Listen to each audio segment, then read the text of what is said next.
ಮಂಡ್ಯ ನಗರದ ಗಾಂಧಿ ಭವನದಲ್ಲಿ ಭಾರತೀಯ ಕಿಸಾನ್ ಸಂಘ ಕಬ್ಬು ಬೆಳೆಗಾರರ ವೇದಿಕೆ ವತಿಯಿಂದ ವಿಚಾರ ಸಂಕಿರಣ ಜರುಗಿತು. ಇನ್ನು ಕಾರ್ಯಕ್ರಮದ ಅಧ್ಯಕ್ಷತೆಯನ್ನ ಭಾರತೀಯ ಕಿಸಾನ್ ಸಂಘ ದಕ್ಷಿಣ ಪ್ರಾಂತ ಅಧ್ಯಕ್ಷರಾದ ಹಾಡ್ಯ ರಮೇಶ್ ರವರು ವಹಿಸಿದ್ದು, Mysugar Mandya, PSSK Pandavapura, ISL K R ಪೇಟೆ, ಚಾಮುಂಡೇಶ್ವರಿ ಭಾರತಿ ನಗರ, ಕೆಪಿಟಿಸಿಎಲ್ ಕೊಪ್ಪ, ಕುಂತೂರು ಕೊಳ್ಳೇಗಾಲ, ಬನ್ನಾರಮ್ಮ ಮೈಸೂರು, ಶ್ರೀರಾಮ ಕೆಆರ್ ನಗರ, ಹೇಮಾವತಿ ಚನ್ನರಾಯಪಟ್ಟಣ ಸೇರಿದಂತೆ 9 ಸಕ್ಕರೆ ಕಾರ್ಖಾನೆಗಳ ರೈತ ತಂಡ ವಿಚಾರಣಾ ಸಂಕಿರಣದಲ್ಲಿ ಹಾಜರಾಗಿತ್ತು.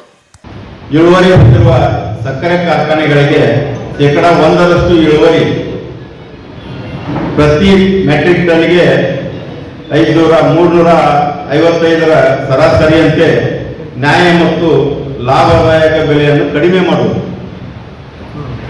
ರಿಕವರಿ ಕಡಿಮೆ ಆದರೆ ಕಡಿಮೆ ಮಾಡುವುದು. ಆಮೇಲೆ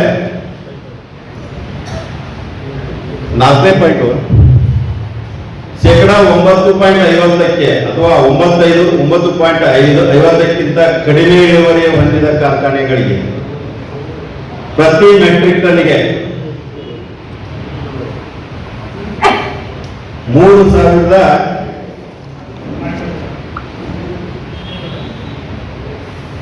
ರೂಗಳ ನ್ಯಾಯ ಮತ್ತು ಲಾಭದಾಯಕ ಬೆಲೆ ಕೊಡಬೇಕು.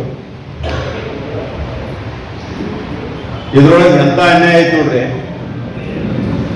ಈಗಾಗಲೇ ಎಲ್ಲಾ ಕಾರ್ಖಾನೆಗಳು ಒಂದೇ ರಿಕವರಿನ ಯಾರು ಕೊಡ್ತಾ ಇಲ್ಲ. ಈಗ ನಾವು ಸಕ್ಕರೆ ಉತ್ಪಾದನೆ ನೋಡ್ಬೇಕಾದ್ರೆ 1 ಟನ್ ಕಬ್ಬಿಗೆ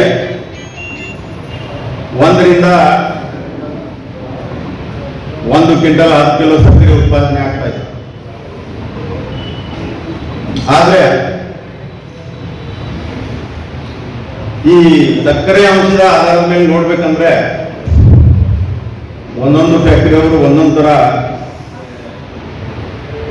ರಿಕವರಿ ಸಕ್ಕರೆ ಅಂಶವನ್ನ ಸರ್ಕಾರಕ್ಕೆ ಕೊಡ್ತಾ ಇದ್ದಾರೆ. ಅದರಲ್ಲಿ ಎಲ್ಲ ಉತ್ತರ ಕರ್ನಾಟಕದ ಎಲ್ಲ ಕಾರ್ಖಾನೆಗಳು ಜಾಸ್ತಿ ಇವೆ.